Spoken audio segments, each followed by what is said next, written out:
morning on this beautiful sunny morning on the 17th of September.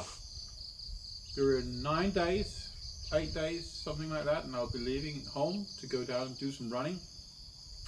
And that's why I do this little update. It is what's supposed to be the day 5 on my fasting, but my fasting ended yesterday at about 5 p.m. So 2 hours short of a full 4 days fasting. And yeah, the short version is that the little devil on my shoulder wasn't that little yet, and convinced me to eat. But I do feel very happy about doing it because I had an increased amount of headache. I have 3 cases where I almost fainted when I got up from a chair too fast, probably because my insulin levels is too low, or my blood sugar level is too low. And yeah, and I went running 2 days ago, and I just could not move at all. I mean, there was no energy in my body ached as well. And after 3K, I just have to give up and walk home. And I realized that I've tried hard for the past 4 months to get in good shape, and I am in good shape for this run coming up here in 10 days time. And it's kind of the wrong time to do the fasting if I wanted to fulfill that dream as well, to go down there and be fit. So somehow I had to cut it short. I couldn't do full 7 days.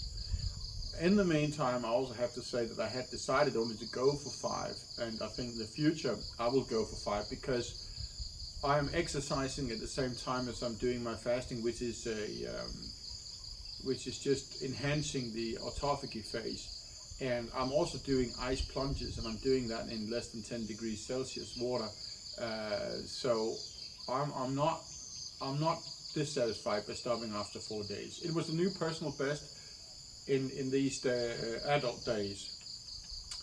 But what really got me, what really triggered me was that I made pasta bolognese for my wife 3 days ago, and that was hard. That was day 2. And day 2, you have some of your biggest crises. And day 4, that was yesterday. No, day 3, I was doing bone broth because I wanted to prepare some good starters when I finished off my fasting. And the bone broth I made is in this single cup. It is the best, most creamy, fantastic bone broth I have ever in my life tasted. And it is a mistake. First off, I put cinnamon stick in it. And one of the things I hate when the Thai do that out here when we eat noodle soup is that they put cinnamon stick in it. They like cinnamon along with their duck, for instance, and certain kind of soups. And I just saw a recipe and I thought, okay, if I just do a little bit, then it won't be that bad. But the smell in the kitchen told me that was bad. But I also did another mistake. It's been a while since I used my pressure cooker, and I used that for it with pork knuckles.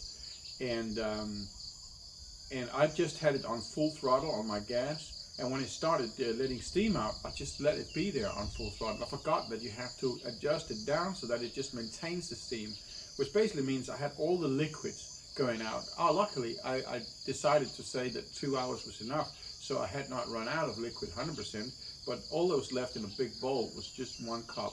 It just means that this cup of broth here is a very concentrated and tastes fantastic. It has a creamy texture. Anyway, I survived doing that. Yesterday, because I made this failure, I wanted it to make a success. So I made another bowl of soup, and it was fantastic. And as I was pulling that pork out of it, it was just falling apart, and it just had this beautiful smell. It was made with carrot, onion, garlic, lava leaves, and bay leaves, sorry, and yeah, salt, pepper, whatnot. And oh man, that was good. Very, very good. And so as I was standing there next to the bowl of meat when I sorted that out, and I was looking at it and smelling all over the place, it was like, shall I do it, shall I not do it, shall I do it, shall I not do it? And I knew I would regret it if I did it, but then another thing said to me, well, as I said, there were reasons not to do it. So I ate And as I said, I'm sitting here this morning and I'm very, very pleased I did so. I feel my energy is returning. Oh, and another thing. I have yet to have enough statistical material to call a statistic, but I find it pretty peculiar that I've had issues with my blood pressure for a long time. Then, about a week ago, I went out for a cup of coffee in the morning, and I went out for a cup of coffee in the afternoon. That was 2 cups of coffee in my fasting period, or just before it, I can't remember now. It was just before my fasting. And the next morning, despite having 2 cups of coffee, I had a normal blood pressure. So I thought that was a little weird. I didn't think much about it initially, but then yesterday, the day before yesterday, I went out for a cup of coffee, and again, I had such a bad hunger. I had to kill it with something. So I got myself 2 cups of coffee. And yesterday morning, blood pressure normal again. So now I had 2 cases in a row where I had my blood pressure adjusted to normal if I get 2 cups of coffee. So I know that you can't make a statistic of it, but I decided yesterday to drink 2 cups of coffee as well and see how the blood pressure would work out today. Normal. Again normal. Now I could probably not succeed doing it, but if I wanted to make the experiment perfect, I should just not drink coffee today and see what my blood pressure is tomorrow. But I do find it interesting. I've been drinking 1 cup of coffee and I've never been able to bring my blood pressure down. That's a fact. And then I drink 2 cups of coffee, and every time I do that, my blood pressure is normal. That's something that's got to be explored anyway. So yeah, the next few days is going to be my focus to bring my fitness up to level. After a few days here, I've been not able to do it very well. And then I'm going to enjoy this fruit here. I don't know if you know what this fruit is, but this is a fantastic fruit. It just so happens I have my katoklok, my passion fruit, in my own garden that we harvest ourselves. I've been a little bit cautious initially to eat these because I was afraid of the glucose levels. But it turns out that the katoklok is a diabetes-friendly fruit because it has such a low glycemic index. I think it's about 34. This one here tastes much more sweet, obviously, and I've been very cautious with that one as well, but I just can't help myself sometimes. So it's been a few of these gone down, but yesterday I decided to do a little research on it, and it turns out that these custard apples actually has anti-cancer properties, among other things, because of some polyphenols that are in them. And they seem to be very healthy. Now I can't remember all the health benefits there are to them, because the only thing that strikes my eye is obviously when something is anti-inflammatory and anti-cancer, and that is the custard the custard apple. So the custard apple has just become a new best friend. I already love them, but now I love them more. So I went to the market yesterday and bought myself a couple of kilos. That was like $1.50. So very cheap treatment and delicious too.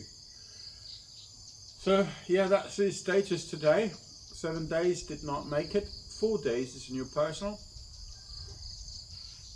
And I don't want to do 7 days in the future. I think actually I want to do 100 hours. 100 hours sounds like a nice number.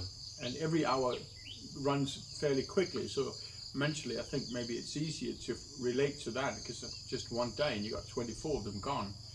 And I figured that if I eat my last meal at 10 a.m. one morning, and the day I start eating, I eat again at 2 p.m., then that is 100 hours. And that is a little bit more than 4 days. And I think when autophagy, stem cell production is started allegedly around the 72-hour mark. Obviously, I don't know how they measured that. There has to be more factors to it, obviously, depending on what kind of diet you're coming from. If you're on the standard American diet and they say that's how we measure it, then 72 hours is probably far out compared to my diet, which is on the keto carnivore, that kind of diet. I'll probably hit the stem cell production earlier.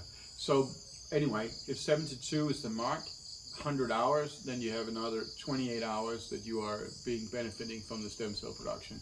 And it seems something that I can do. it seems like something I can do for Planet Right. So it won't happen every month, but I don't think so anyway. But it will happen 2, 3, 4 times a year. So that was my little update for today. Until next time, stay healthy and happy.